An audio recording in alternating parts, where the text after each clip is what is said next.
Vous connaîtrez la vérité, et la vérité vous affranchira, et si donc le Fils vous affranchit, vous serez réellement libre. Jean 8 verset 32, 36. Shalom à tous, que la paix et la grâce de notre Seigneur Jésus-Christ, Yehoshua HaMashiach, vous soient multipliés. J'espère que vous allez bien. Une fois de plus, le Seigneur nous accorde l'opportunité de continuer d'échanger autour de notre thème, la différence entre les dons de la prophétie et le ministère prophétique. Je crois que nous avons longuement épilogué autour de ces sujets et aujourd'hui nous sommes déjà dans notre 8e vidéo et par la grâce du Seigneur, aujourd'hui nous allons parler de qui est un prophète de ministère dans la Nouvelle Alliance. Qui est un prophète de ministère dans la Nouvelle Alliance?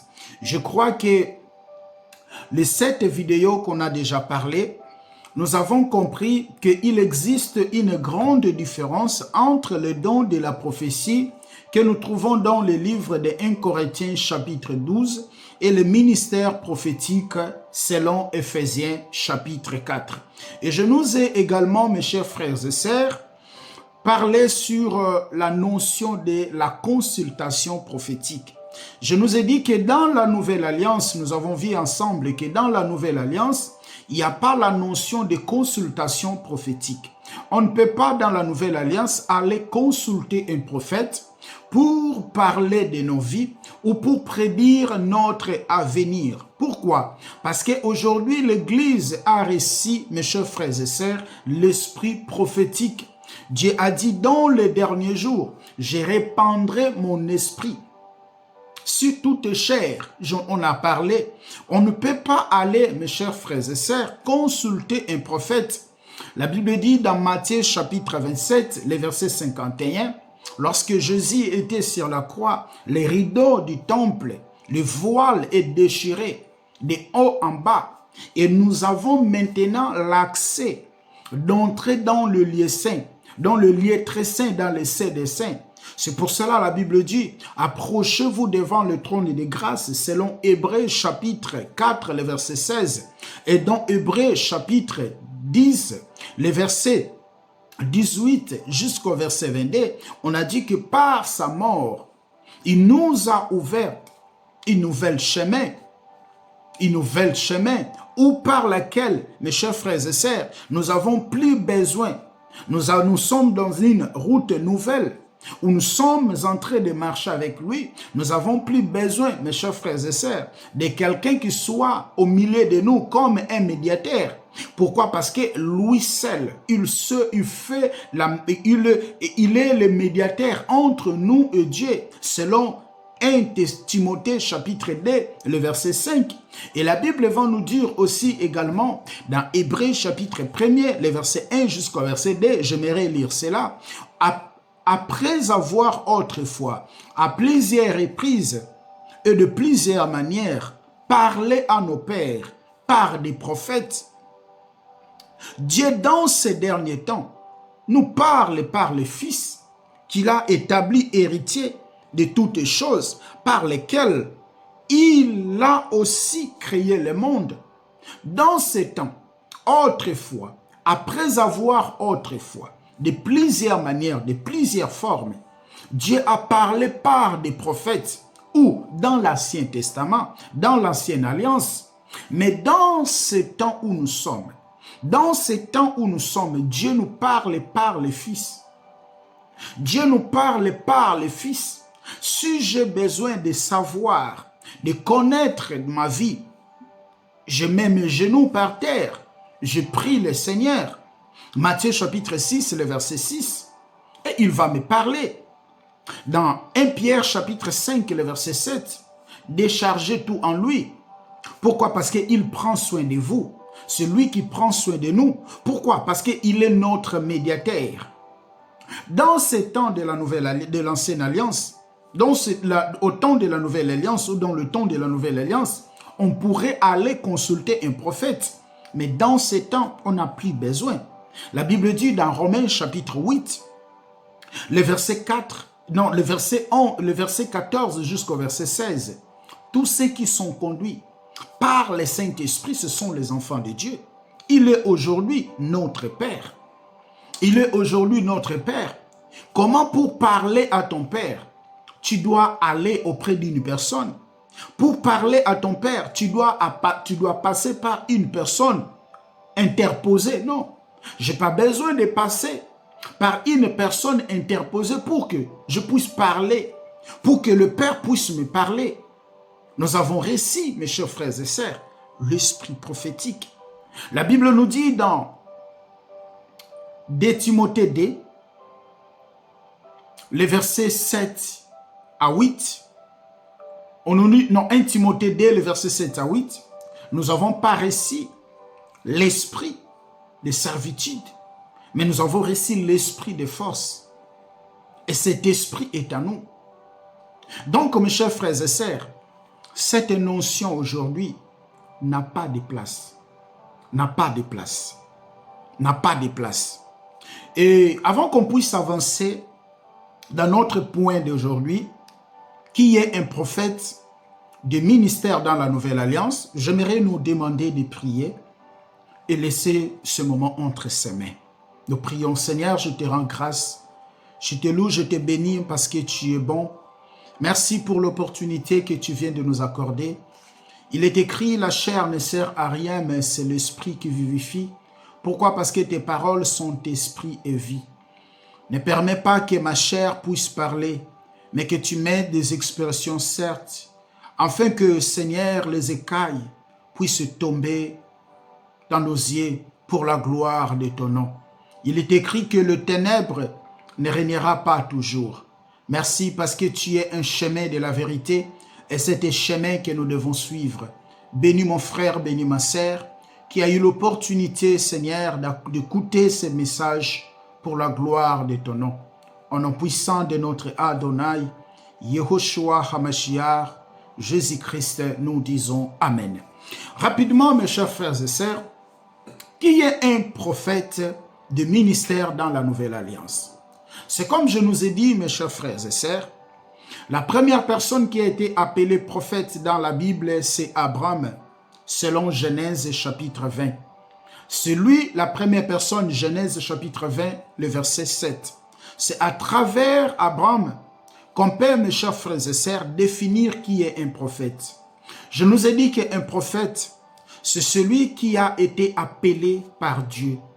Un prophète, c'est celui qui a été commissionné, c'est celui qui a reçu une mission. Un prophète, c'est celui qui fait la volonté de Dieu. Un prophète, c'est celui qui marche avec Dieu. Et par là aussi, je peux dire qu'un prophète, c'est quelqu'un premièrement qui est né de nouveau. C'est quelqu'un qui est né de nouveau. C'est quelqu'un qui marche avec Dieu. C'est quelqu'un qui est né d'en haut. Parce que, mes chers frères et sœurs, tu peux être païen et prophétiser. Tu peux être païen et prophétiser. Nous avons le spiritisme. Les gens qui pratiquent le spiritisme aussi. Ils prophétisent, ils prédisent aussi des choses. Nous avons également les gens qui travaillent avec les esprits familiales aussi. Ils prédisent des choses. Nous avons aussi les devins qui parlent aussi. Donc, dans le premier point, un prophète, c'est pour cela que j'ai pris l'exemple d'Abraham. Il doit être quelqu'un qui a été appelé par Dieu. Il doit être quelqu'un qui fait la volonté de Dieu. Il doit être quelqu'un, mes chers frères et sœurs, qui marche avec Dieu. Il doit être quelqu'un qui a été commissionné, voilà, qui marche, qui fait la volonté de Dieu. Et un prophète aussi, mes chers frères et sœurs, en dehors de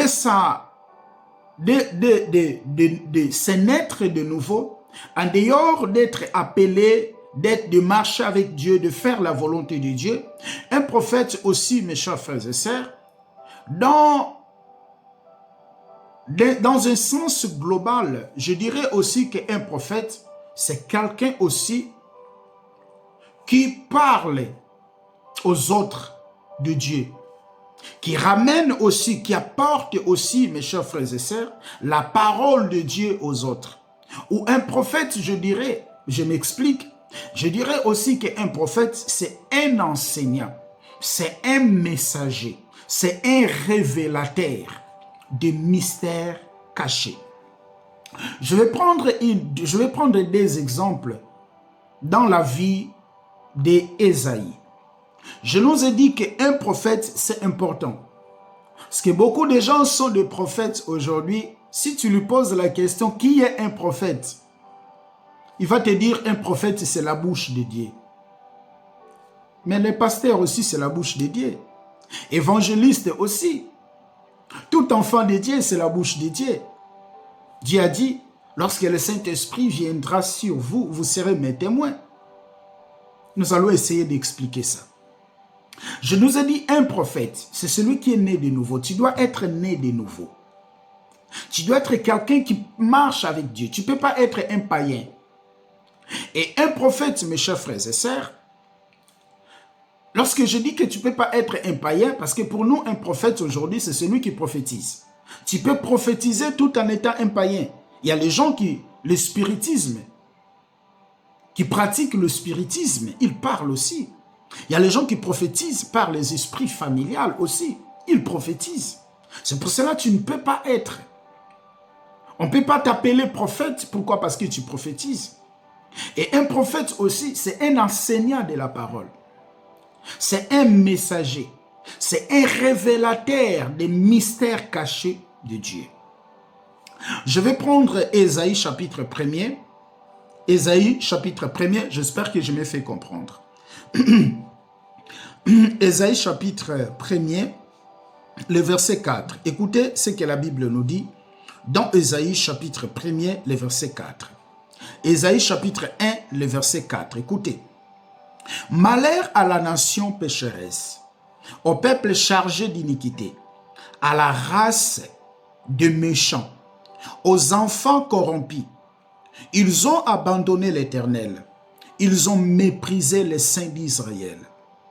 Ils se sont retirés en arrière.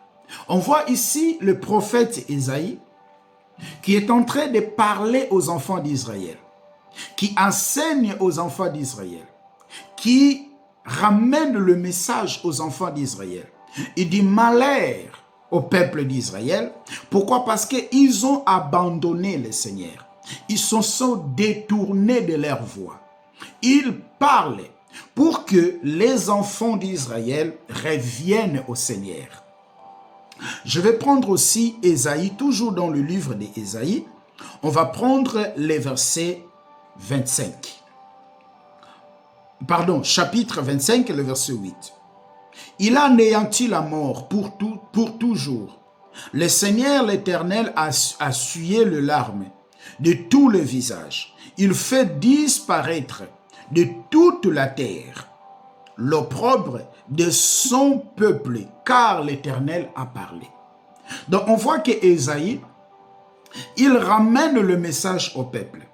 Il enseigne le peuple. Et il révèle, mes chers frères et sœurs, la volonté de Dieu au peuple. C'est pour cela que je dis, d'une manière générale ou globale, on va dire qu'un prophète, c'est un enseignant, c'est un messager, c'est un révélateur de mystères cachés de Dieu, ou je dirais de Christ, ou je dirais de Jésus. Mais un prophète aussi, il est accompagné par l'esprit prophétique.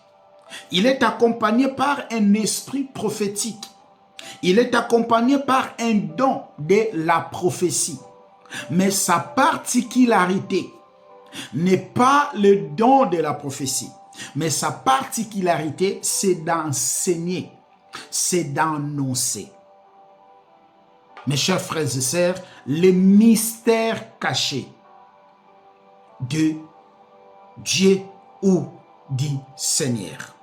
J'espère que je me fais comprendre. Maintenant, dans la nouvelle alliance où nous sommes, un prophète, c'est un don de Jésus. Un prophète, c'est un don de Jésus, c'est un don de Christ. Un prophète, c'est un don de Christ. C'est parmi les 5 ministères que Dieu a donné, que Jésus a donné. Jésus et Dieu, c'est la même chose. On va retourner de parler sur la divinité de Jésus. Il y a encore beaucoup de points qu'on doit parler sur la divinité de Jésus.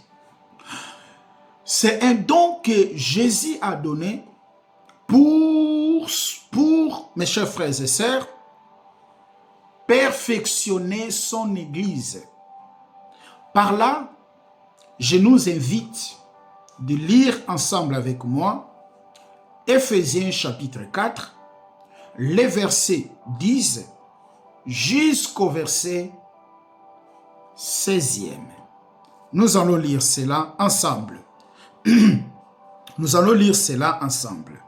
Je prends Éphésiens, le livre des Éphésiens, chapitre 4, les versets 10 jusqu'au verset 16 ou 15e. Écoutez, celui qui est descendu, c'est le même qui est monté au-dessus de tous les cieux, afin de remplir toutes choses.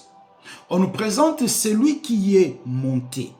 Celui qui est descendu, c'est celui qui est monté, afin de remplir toutes les choses. Dans le verset 11, on commence de nous expliquer. Il a donné les uns comme apôtres, les autres comme prophètes, les autres comme évangélistes, les autres comme pasteurs et docteurs. On voit les 5 grâces ministérielles. Dans le verset 12 de Éphésiens chapitre 4, on donne maintenant l'objectif par lequel Dieu a donné ces 5 grâces ministérielles. On commence pour le perfectionnement des saints, en vue de l'œuvre du ministère. Voilà, pour le perfectionnement des saints, en vue de l'œuvre du ministère et de l'édification du corps du Christ. Le premier objectif par lequel ces prophètes ou cette personne a été appelée prophète, c'est pour perfectionner les saints. Et deuxième, c'est pour édifier le corps du Christ. Jusqu'à ce que nous soyons tous parvenus à l'unité de la foi. Troisième, il travaille aussi afin que nous tous, nous ayons la même foi. Afin que au milieu de nous, nous ayons l'unité de la foi. Nous parlons le même langage. Nous ayons la même croyance. J'espère que je me fais comprendre. Lorsqu'on parlera sur le changement des sacerdoces aaroniques et l'appel au ministère de l'autorité ecclésiastique, c'est là où on va parler en détail c'est quoi le perfectionnement des saints, c'est quoi l'édification du corps de Christ, c'est quoi l'unité de la foi. Mais je nous donne seulement des grandes lignes, sinon nous n'allons pas terminer aujourd'hui. Et parvenir à l'unité de la foi et de la connaissance du Fils de Dieu. Il est là aussi pour nous ramener la connaissance du Fils de Dieu, pour nous révéler de la divinité de Jésus, pour nous enseigner sur la divinité de Jésus, nous faire comprendre qui est réellement Jésus. Et on continue notre lecture. À l'état d'homme fait, à la mesure de la stature parfaite de Christ. C'est ça, le verset 14. Afin que nous ne soyons plus des enfants, flottants et emportés à tout vent de doctrine, par la tromperie des hommes, par leur ruse, dans le moyen des séductions. Donc, ils travaillent pour faire quoi? Pour enseigner, pour instruire, afin que les gens ne soient plus les enfants, d'être amenés, d'être conduits dans de fausses doctrines. Parce que le Seigneur Jésus savait qu'après son départ, comme Paul dit dans Actes chapitre 20, les versets 28, 29, 30, vous descendez, vous verrez que Paul est en train de dire, prenez soin de l'Église, que le Saint-Esprit a racheté par son sang. Il dit que je sais qu'après mon départ, ils entreront des loups ravisseurs qui n'auront même pas peine de brebis. Le Seigneur Jésus savait qu'après son départ, il y aura de faux qui viendront. Alors, pour préserver son Église, il va nous accorder ces 5 grâces ministérielles. Et ces 5 grâces ministérielles, d'une manière globale, mes chers frères et sœurs, ils sont là pour perfectionner les saints. Ils sont là pour construire le corps de Christ. Ils sont là pour édifier le corps de Christ. Ils sont là pour travailler pour l'unité de la foi. Ils sont là pour connaître aux hommes, aux gens que Jésus a sauvés, qui il est réellement. Parce que Jésus a dit, dans Jean chapitre 17, le verset 3, « Or la vie éternelle, qu'ils te connaissent, toi, le seul vrai Dieu, et Jésus-Christ que tu as envoyé. » Et Jésus que tu as envoyé. Donc, étant les enfants que nous sommes appelés, et c'est de notre intérêt de comprendre la divinité de cet homme. Or, les gens qui sont mieux placés pour nous faire comprendre la divinité de cet homme, c'est les 5 grâces ministérielles. Et au milieu des 5 grâces ministérielles, nous avons les prophètes. C'est pour cela que je nous ai dit, n'appelez pas quelqu'un prophète. N'appelez pas quelqu'un prophétesse parce qu'il te ramène des prophéties. Non, c'est faux. N'appelez pas quelqu'un prophète. Pourquoi? Parce qu'il te prêche une prédication pour te motiver. Des prédications émotionnelles. Les prédications des émotions, non, frère. On n'appelle pas quelqu'un prophète ou prophétesse parce qu'il a ramené une prédication d'émotion. Une prédication émotionnelle, non, il n'est pas un prophète. Pourquoi? Parce qu'il a révélé quelque chose, voilà, et que voilà, voilà, et ce qu'il a dit, ça s'accomplit dans ta vie, et tu l'appelles prophète. Non, mes chers frères et sœurs. Non, mes chers frères et sœurs. Un prophète, c'est un don. C'est une grâce ministérielle. C'est le ministère, c'est un ministère de la parole.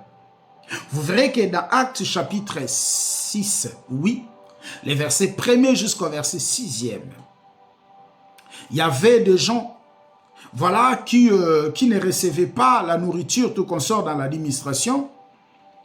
Vous verrez que les apôtres se sont réunis. Ils ont dit, nous allons choisir les diacres. Mais nous allons seulement nous dédier dans le ministère de la parole. Or, les apôtres font partie des Éphésiens 4. Dans l'église d'Antioche, dans Actes chapitre 13, il y avait les apôtres, il y avait les prophètes qui étaient là ensemble. Les prophètes là faisaient quoi? Ils prophétisaient seulement. Ils enseignaient la parole. Ils enseignaient la parole. Parce qu'un prophète, c'est un enseignant puissant de la parole, mes chers frères et sœurs. C'est quelqu'un qui révèle le mystère caché. C'est quelqu'un qui révèle Christ dans les Écritures. Nous allons arriver là-bas. C'est quelqu'un qui annonce. C'est un enseignant de la parole. C'est pas quelqu'un qui ramène des prophéties. Je vois. Oui, tout le monde peut voir. Dieu nous parle aujourd'hui, même nos enfants. Il y a les enfants qui nous ramènent des prophéties, mes chers frères et sœurs. Il y a les enfants, Dieu m'a montré ça, Dieu m'a montré ça, et voilà, ça arrive. Il y a nos enfants aujourd'hui qui nous parlent. Parce que je répandrai mon esprit. Un prophète, c'est un enseignant puissant de la parole. C'est un enseignant, c'est un messager. En dehors d'être enseignant, il ramène aussi, il positionne aussi l'Église dans des révélations, dans des visions. Il peut dire, Dieu m'a parlé pendant que je suis en train de prêcher. Regarde, Dieu me montre ça, Dieu me dit ça, Dieu me dit ça. Il donne aussi les orientations. Mais sa particularité, c'est pas donner des orientations, des prophéties, parler de l'avenir, prophétiser sur le chat, sur le chien du fidèle, sur le chat des fidèles, sur non, frère, c'est un enseignant de la parole. Jésus, avant qu'il parte, dans Matthieu chapitre 28, le verset 16 jusqu'au verset 20. Qu'est-ce que Jésus a dit à ses disciples? Il les a dit, allez partout dans le monde, faites de toutes les nations mes disciples, enseignez-les à observer. C'est une recommandation. Enseignez-les à observer tout ce que je vous ai prescrit. Je nous ramène quelque part. Malgré il est un enseignant de la parole, malgré il est celui qui est doté de cette capacité d'enseigner la parole, mais attention, il ne peut pas enseigner un autre évangile. Attention, il ne peut pas enseigner un autre enseignement. Attention, il ne peut pas enseigner une autre doctrine. Parce que dans la Bible nous présente plusieurs doctrines. Nous avons par exemple la doctrine de Moïse. Un jour, nous allons échanger, nous allons parler sur les différentes doctrines qui sont dans la Bible, que la Bible nous parle, nous présente. La Bible nous présente la doctrine de Moïse. La Bible nous présente la doctrine des hommes. La Bible nous présente la doctrine des démons. Nous présente la doctrine des Nicolaïtes, la doctrine de Balaam, la doctrine de Jézabel, la doctrine du judaïsme. Il ne peut pas enseigner une autre doctrine. Il ne peut pas enseigner un autre évangile. Oui, il est enseignant, mais il est enseignant de quoi? Il n'est pas enseignant de philosophie. Il n'est pas enseignant de spiritisme. Il n'est pas enseignant de spiritualité qui ne tire pas sa source dans les Écritures. Il n'est pas enseignant des choses, mes chers frères et sœurs, qui sont au contraire de la parole. C'est pour cela, Jésus va dire, dans Matthieu chapitre 28, le verset 16, il y a des versets que je vais commencer de paraphraser, sinon, voilà, à la maison, vous pouvez lire. Et il y a des versets, nous allons lire. C'est pour cela, Jésus a dit, allez partout dans le monde. Il a dit ça à qui? Aux 11 disciples qui étaient là. Aux 11 disciples qui étaient là, parce que Judas était déjà mort. Et Matthias n'était pas encore choisi. Matthias a été choisi après. Alors il dit, allez partout dans le monde. Faites de toutes les nations mes disciples. Et le Seigneur était clair de leur dire qu'enseignez-leur tout ce que je vous ai prescrit. Donc les disciples avaient l'obligation d'enseigner ce que Jésus les avait dit. Je nous ramène quelque part. Et lorsque on prend avec vous Jean chapitre 17, c'est parmi les chapitres que j'aime dans la Bible, vous verrez que dans le verset 19e jusqu'au verset 21, écoutez ce que le Seigneur Jésus-Christ a dit. C'est important, mes chers frères et sœurs. Parce qu'il y a des prophètes qui nous enseignent aujourd'hui de spiritualité. Jean chapitre 17, les versets 19 jusqu'au verset 21. Écoutez ce que le Seigneur Jésus-Christ a dit. Ce n'est pas pour et seulement. Non, je prends le verset 19, Jean chapitre 17, 19 à 21. Et je me sanctifie moi-même pour eux, afin qu'eux aussi soient sanctifiés par la vérité. Écoutez, Jésus va dire, ce n'est pas pour eux seulement que je prie, mais encore pour ceux qui croiront en moi par leurs paroles. On appelle ça la prière sacerdotale. Jésus va prier en faveur de ses disciples. Je parlerai dans la divinité de Jésus.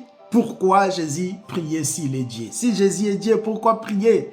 Je parlerai de ce mystère. Vous verrez que Dieu prie Dieu dans la Bible. Jésus dit, je prie, non pas seulement pour eux. Écoutez, hein, frère, c'est important. Mais pour tous ceux qui croiront en moi, à travers, ou qui croiront en moi par leurs paroles.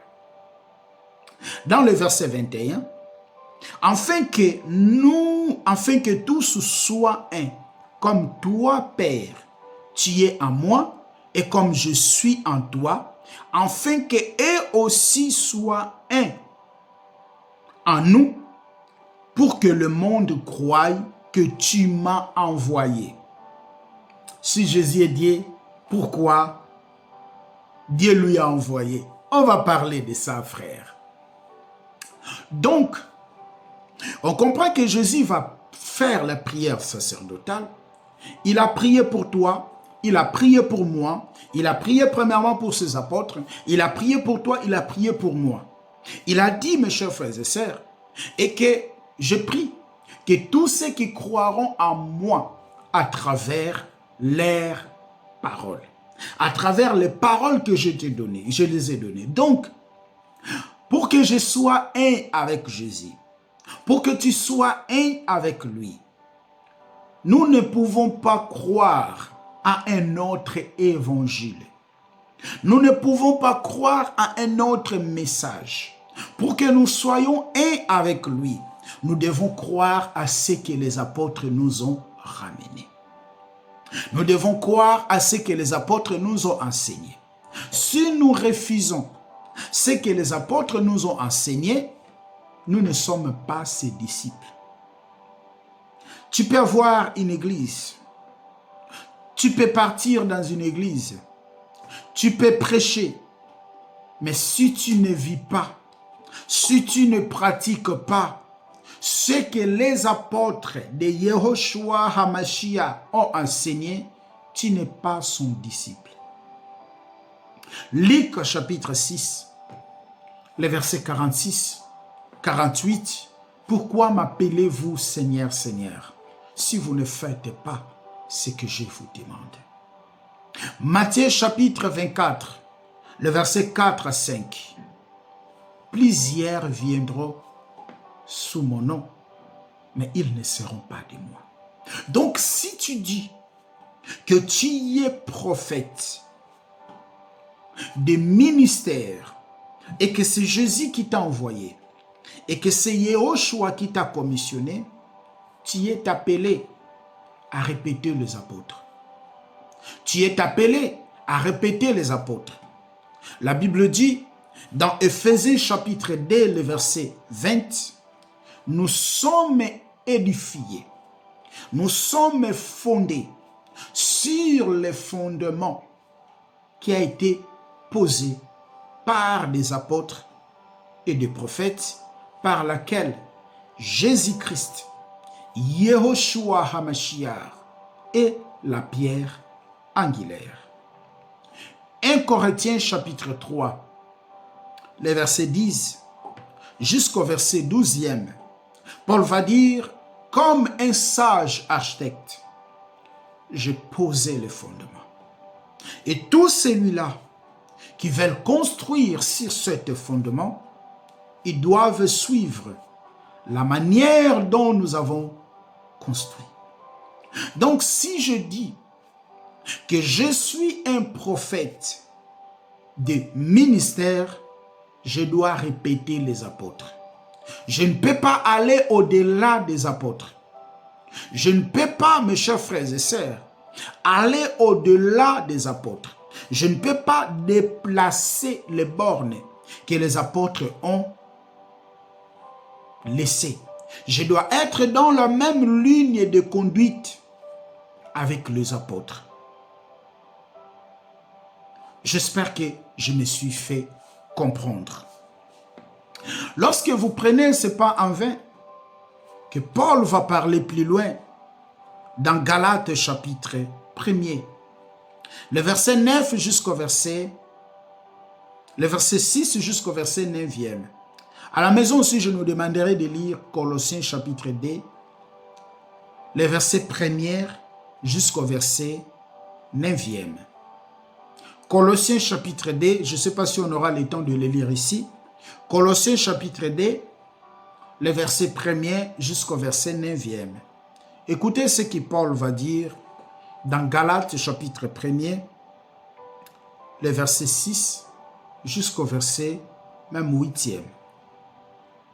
Je m'étonne que vous vous détourniez si promptement de celui qui vous a appelé par la grâce du Christ pour passer à un autre évangile. Non pas qu'il ait un autre évangile, mais il y a des gens qui vous troublent, qui veulent renverser l'évangile de Christ. C'est important. Non pas qu'il ait un autre évangile, non pas qu'il y a un autre enseignement, non pas qu'il y a un autre message. Il y a un seul message. Mais parmi vous, il y a les gens qui travaillent. Pour faire quoi? Pour renverser l'évangile de qui? De Christ, de Yehoshua. Dans le verset 8, il dit, mais quand nous-mêmes, ou un ange du ciel annoncerait un autre évangile que celui que nous vous avons prêché, qu'il soit anathème. Nous l'avons dit précédemment, et je répète, à cette heure, si quelqu'un vous annonce un autre évangile que celui que vous avez reçu, qu'il soit anathème. Il n'existe pas un autre évangile. Il n'existe pas un autre message. Nous n'avons qu'un seul message. Nous n'avons qu'un seul message. Nous ne pouvons pas, mes chers frères et sœurs, j'écoute des prophètes qui sont aussi connus. Vous verrez qu'ils disent, moi, en dehors de l'évangile, j'enseigne aussi les spiritualités. Ça vient d'où? Quelle spiritualité? Nous n'avons qu'un seul message où nous devons annoncer. Nous devons véhiculer. Un prophète, c'est un enseignant puissant de la parole. C'est un révélateur des mystères cachés dans la Bible.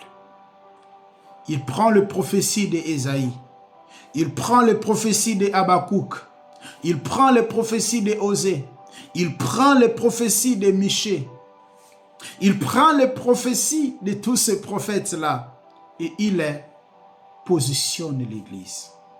Il révèle l'Église parce que tout a été déjà dit.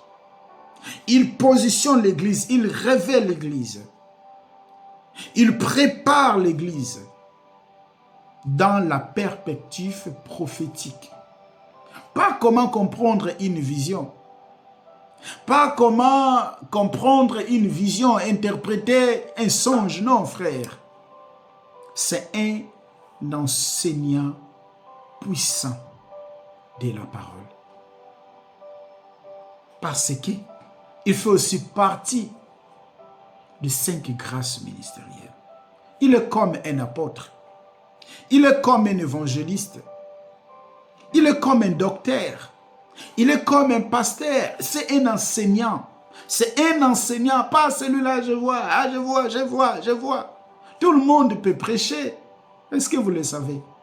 Tout le monde peut prêcher. Tu peux prendre ta Bible et tu prends Luc chapitre 2. Tu lis aussi, tu donnes aussi. Tu fais sortir dans Luc chapitre 2 les émotions. Et les gens vont dire, bravo, tu as bien prêché. Bravo, tu as bien prêché. Mais décortiquer les mystères qui sont cachés derrière la parole.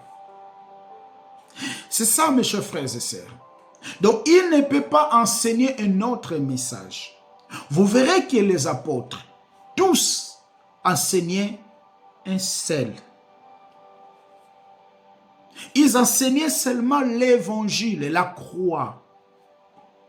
En dehors, mes chers frères et sœurs, de la divinité, de l'eschatologie, ils ont donné aussi des révélations des choses qui nous subissons aujourd'hui. Mais ils ont prêché un seul évangile. Il n'y avait pas quelqu'un qui avait l'évangile différent des apôtres. Il n'y avait pas. J'aimerais lire avec vous 1 Corinthiens chapitre 15, le verset 11 jusqu'au verset 12, jusqu'au verset, non, 1 Corinthiens chapitre 15, le verset 10 jusqu'au verset 11e. Écoutez ce que Paul va dire.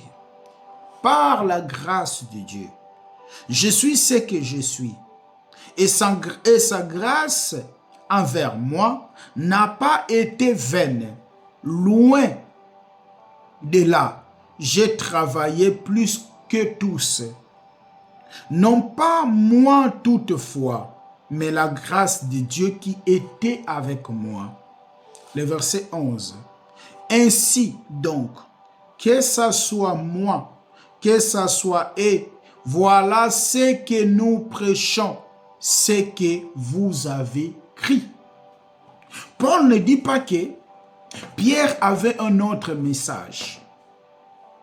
Jean avait un autre message. Il va dire que moi, je suis le moindre de tous. J'ai reçu grâce de faire ce que je fais. Mais que ce soit eux, que ce soit moi, voilà ce que nous annonçons. Ils annonçaient, Christ est crucifié.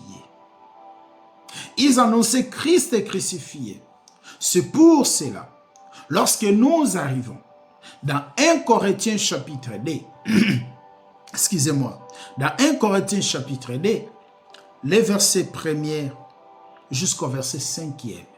Écoutez ce que Paul va dire. Pour moi, frère, lorsque je suis allé chez vous, ce n'est pas avec une supériorité de langage ou de sagesse que je suis allé vous annoncer le témoignage de Dieu. Car je n'ai pas eu la pensée de savoir parmi vous autre chose que Jésus-Christ crucifié. Donc, ils annonçaient tous Christ crucifié parce que c'est ça la base. Pas annoncer Jésus comme un discours. Il est mort pour vous. Jésus est mort pour vous. Jésus viendra et abandonnez vos péchés. Jésus va vous recevoir. Jésus viendra vous chercher. Jésus qui guérit. Jésus qui délivre. Ça, tout le monde peut le faire. Tout le monde peut le faire. Même nos enfants à la maison. Donnez-lui la Bible. Il peut le dire. Il peut le faire. Ça, ce sont les émotions. C'est ça qu'on appelle les émotions. Mais ça fait même pas grandir les enfants de Dieu. Ça fait pas grandir. Tout le monde peut le faire, frère. Tout le monde peut le faire. Avec ta Bible, tu peux prêcher, frère. Tout le monde peut le faire. Ça, c'est normal. Mais, frère, il dit, quand je viens vers vous, j'oublie ma sagesse humaine. Mais je vous annonce seulement Christ est crucifié.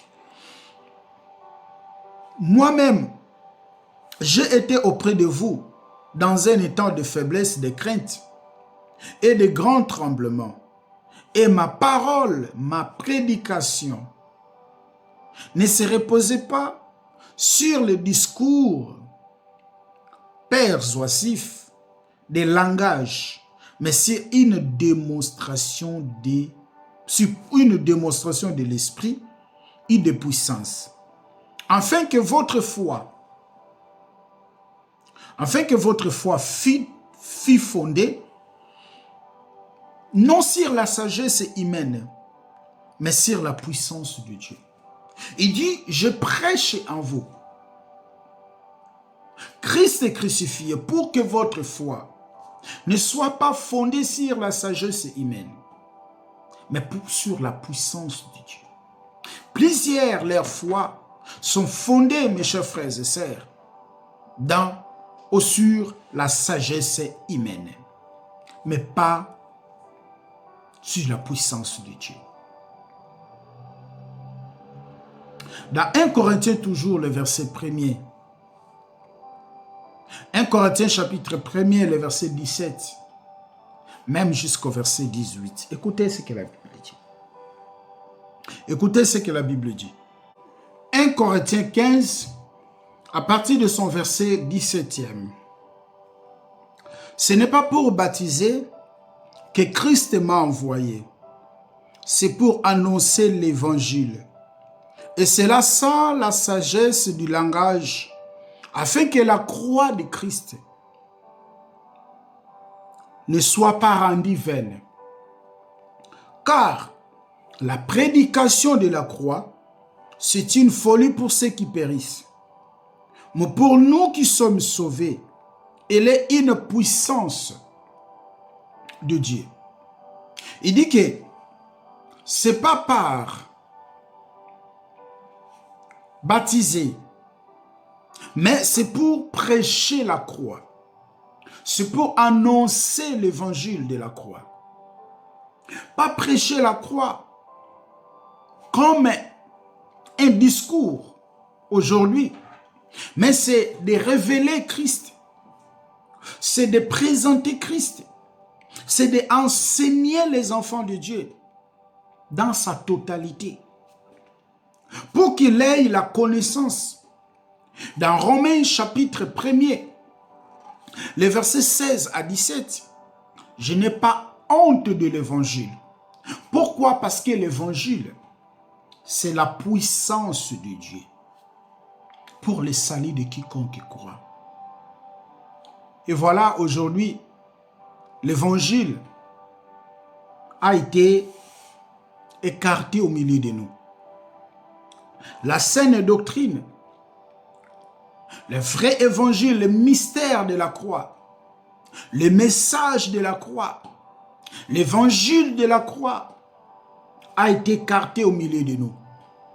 Aujourd'hui, les prédicateurs, nous avons les prédicateurs qui sèment la peur dans le cœur des croyants.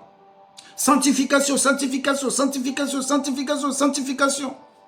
Mais lui-même, il ne vit même pas cette sanctification-là. Lui-même, il reçoit la dîme. Il demande de l'argent pour prier sur les gens. Il vend l'huile. Il vend l'eau. Il manipule le fidèle. Mais sanctification, mais quelle sanctification, frère? L'évangile de la croix, le message de la croix, ce sont les enseignants, c'est un enseignant puissant de l'évangile. C'est un enseignant puissant, mes chers frères et sœurs, de mystère, c'est un enseignant puissant de l'évangile. C'est quelqu'un qui enseigne avec des détails, comme un docteur, un prophète. C'est quelqu'un qui enseigne le message. C'est quelqu'un qui enseigne l'évangile avec des détails, avec des précisions. Parce qu'il est là pour édifier, il est là pour construire.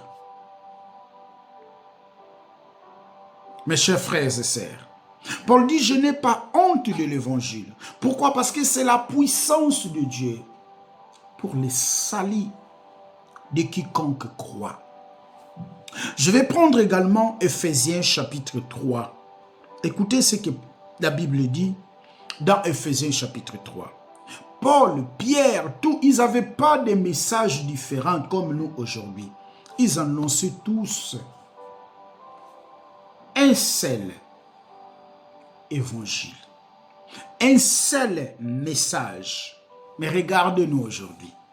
Il y a plusieurs. Chaque église a sa doctrine. Chaque pasteur a sa doctrine. C'est pour cela, vous verrez, il y a les gens qui nous disent que moi, Dieu m'appelait dans le ministère de la délivrance. Moi, Dieu m'appelait dans le ministère de la guérison. Moi, Dieu m'appelait dans le ministère de la repentance. Moi, Dieu m'appelait dans le ministère de la sanctification. Ça n'existe pas. Ça n'existe pas. C'est pas doctrinal et c'est pas biblique, mes chers frères et sœurs. Mais je nous ai dit dans Éphésiens chapitre 3, le verset 2 jusqu'au verset 7e.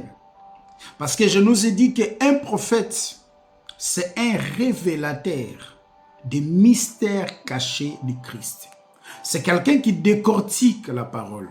C'est quelqu'un qui explique les Écritures avec précision, avec beaucoup de détails. C'est comme un apôtre, c'est comme un docteur. Mais il a aussi sa particularité prophétique d'un prophète. Dans Éphésiens chapitre 2, dans Éphésiens chapitre 3, à partir de son verset 2e, si du moins vous avez appris quelle était la dispensation de la grâce de Dieu qui m'a été donnée pour vous, c'est par révélation que j'ai eu connaissance du mystère sur lequel je viens d'écrire en peu de mots. En les lisant, vous pouvez vous présenter l'intelligence que j'ai reçue du mystère du Christ. Écoutez maintenant dans le verset 5 de Éphésiens chapitre 3. Il n'a pas été manifesté aux fils des hommes dans les autres générations, comme il a été révélé maintenant. Comme il a été révélé maintenant par l'Esprit Saint, par l'Esprit aux saints apôtres et prophètes de Christ. Le verset 6, ces mystères, ceux que les païens sont cohéritiers, formant un même corps et participent à la même promesse en Jésus-Christ par l'évangile. C'est pour cela que je nous ai dit, un prophète, c'est un révélateur des mystères cachés de Christ. C'est quelqu'un qui prend les prophéties de l'Ancien Testament, les prophéties d'Ésaïe, les prophéties de Jérémie, les prophéties de Habakkuk, les prophéties de Osée, il les révèle. Christ. Il révèle l'évangile, il éclaire l'église, il positionne l'église, il positionne les nations, il positionne Israël. C'est un révélateur, c'est un enseignant puissant. Pas Dieu m'a dit, Dieu m'a montré. Non, frère, non. C'est un révélateur. La connaissance du mystère qu'il a révélé par ses prophètes, par ses apôtres et ses prophètes. Maintenant, ce sont des révélateurs des mystères cachés de Christ. Mais il ne va pas les révéler dans des livres maçonniques, dans des livres de kabbalistes, non, mais dans ce qui est écrit. Jésus a dit, ma parole, le ciel et la terre passera, mais mes paroles ne passeront jamais. Matthieu chapitre 5, le verset 37. Tout ce qu'on ajoute dans la parole vient de l'ennemi. Un prophète, c'est un enseignant puissant de la parole de Dieu. Oh Seigneur, merci. Apocalypse chapitre 19. Apocalypse chapitre 19, le verset 10. Écoutez, c'est un enseignant puissant de l'évangile. Il révèle les mystères cachés. Il révèle les mystères cachés. C'est un enseignant puissant de l'évangile. Apocalypse chapitre 19, le verset 10. Écoutez. Et je tombais à ses pieds. Et je tombais à ses pieds. Et je tombais à ses pieds pour l'adorer. Mais il me dit, garde-toi de le faire. Je suis ton compagnon de service et celui de tes frères qui ont le témoignage de Jésus adorent Dieu, car le témoignage de Jésus est l'esprit de prophétie. Le témoignage de Jésus est l'esprit de prophétie. Beaucoup de gens ont mal compris ces versets. Le temps me manquerait d'entrer en détail, parce que je ne veux pas que la vidéo soit longue. Mes chers frères et sœurs, celui qui a reçu le ministère prophétique, c'est un enseignant puissant de la parole.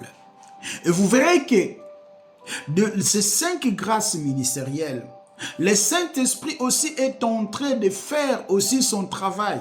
Malgré que le prophète est là, les apôtres sont là, les évangélistes sont là, le Saint-Esprit aussi est en train aussi de faire son travail. Dans 1 Corinthiens chapitre 2, le verset 10, le Saint-Esprit, il nous révèle aussi les choses cachées, les mystères cachés. Il nous révèle aussi. Dans Jean chapitre 14, le verset 26 à 27, le Saint-Esprit aussi nous enseigne.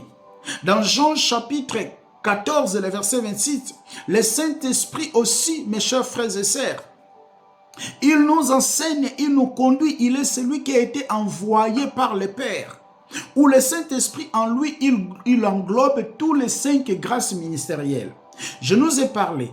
Dans 1 Corinthiens chapitre 2, le verset 10, le Saint-Esprit nous enseigne, nous révèle des choses cachées, prophètes. Dans Jean chapitre 14, le verset 26 à 27, il nous enseigne, il est docteur. Le Saint-Esprit dans Jean chapitre 14, le verset 26, il est celui qui a été envoyé, apôtre. Dans Jean chapitre 16, le verset 8, le Saint-Esprit, il est celui qui nous convainc du péché. Évangéliste. Dans Jean chapitre 16, le verset 13, le Saint-Esprit, il est celui qui nous conduit, mes chers frères et sœurs. Il est celui qui nous conduit dans la vérité. Il est celui qui nous conduit dans la vérité. Berger. Donc, vous verrez que dans tout le temps me manquerait d'entrer en détail, je ne veux pas que la vidéo soit longue. Vous verrez que dans tous ces 5 grâces ministérielles, le Saint-Esprit travaille aussi à son tour. Le Saint-Esprit aussi travaille à son tour. Et vous verrez que tous ces 5 grâces ministérielles étaient dans la vie de Jésus. Jésus, dans Hébreux chapitre 3, le verset 1er, Jésus est appelé apôtre. Dans Luc chapitre 7, le verset 16, Jésus est appelé le prophète. Dans Luc chapitre 4, le verset 18, Jésus dit, l'Esprit du Père est sur moi, car il m'a envoyé pour annoncer. Dans Actes chapitre 10, le verset 38, il allait de lieu à lieu pour annoncer l'évangile. Dans Jean chapitre 3, le verset 2, Jésus est appelé le véritable docteur. Dans Jean chapitre 10, le verset 11, il est le bon berger. Donc, par là, je vais conclure. Les prophètes, c'est un enseignant de la parole. C'est un enseignant de l'évangile. C'est pas quelqu'un qui enseigne un autre évangile, mais c'est un révélateur des mystères cachés de Christ. Et c'est quelqu'un aussi qui est accompagné par l'esprit prophétique. Merci, nous prions. Seigneur, nous te rendons grâce, nous te bénissons. Merci pour ta grâce, merci pour ta fidélité, merci surtout. Je prie que, Seigneur, ce message puisse trouver des places dans nos cœurs. Bénis mon frère, bénis ma sœur, parce que tu es notre Père. Au nom puissant de notre Adonai, Yehoshua HaMashiach, nous disons Amen. Amen, mes chers frères et sœurs. Nous retrouvons dans nos prochaines vidéos. Je crois je dois parler sur la doctrine du sécessionnisme. Il y a les gens qui ne croient pas qu'aujourd'hui on peut avoir un prophète, on peut avoir un apôtre. On va parler de cette doctrine. Nous nous retrouvons dans nos prochains numéros. Merci beaucoup. Au revoir. Que le Seigneur Jésus-Christ vous bénisse. Likez la vidéo si elle vous plaît, et si vous êtes nouveau sur la chaîne, n'oubliez pas de vous abonner et d'activer la cloche de notification afin de ne rater aucune de nos vidéos.